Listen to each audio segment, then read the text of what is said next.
AP హోంశాఖ మంత్రి అనిత నిన్న బీసీ హాస్టల్ను సందర్శించారు. ఈ సందర్భంగా ఆమె విద్యార్థులతో కలిసి భోజనం చేయడానికి సిద్ధమయ్యారు.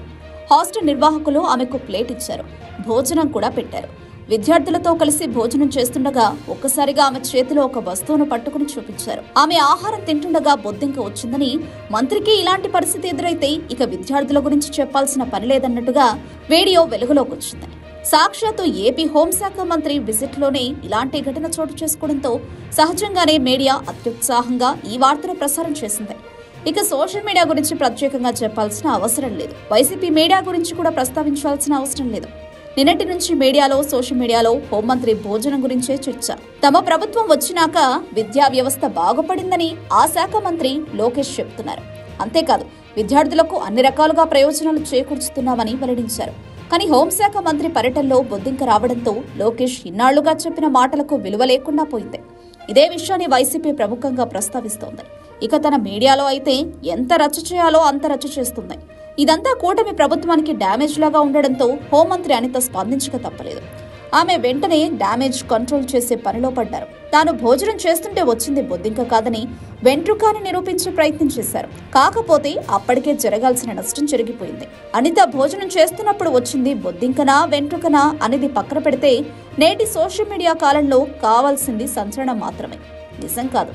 సోషల్ మీడియాలో అబద్ధాల వ్యాప్తి మాత్రమే అధికంగా ఉంటుంది. ఎంత సంచలనమైతే దానికి అంత విలువ ఉంటుంది.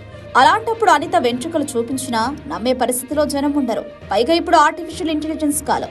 దీనివల్ల అబద్ధమే నిజమని నమ్మే రోజులు చేశాయి. ఇటీవల కాలంలో హైదరాబాద్ సెంట్రల్ యూనివర్సిటీ పరిధిలో గచ్చిబౌలి భూములను చదును చేస్తుంటే జింకలు, నెమళ్లు అరుపులు పెట్టాయని వీడియోలు ప్రసారమయ్యాయి.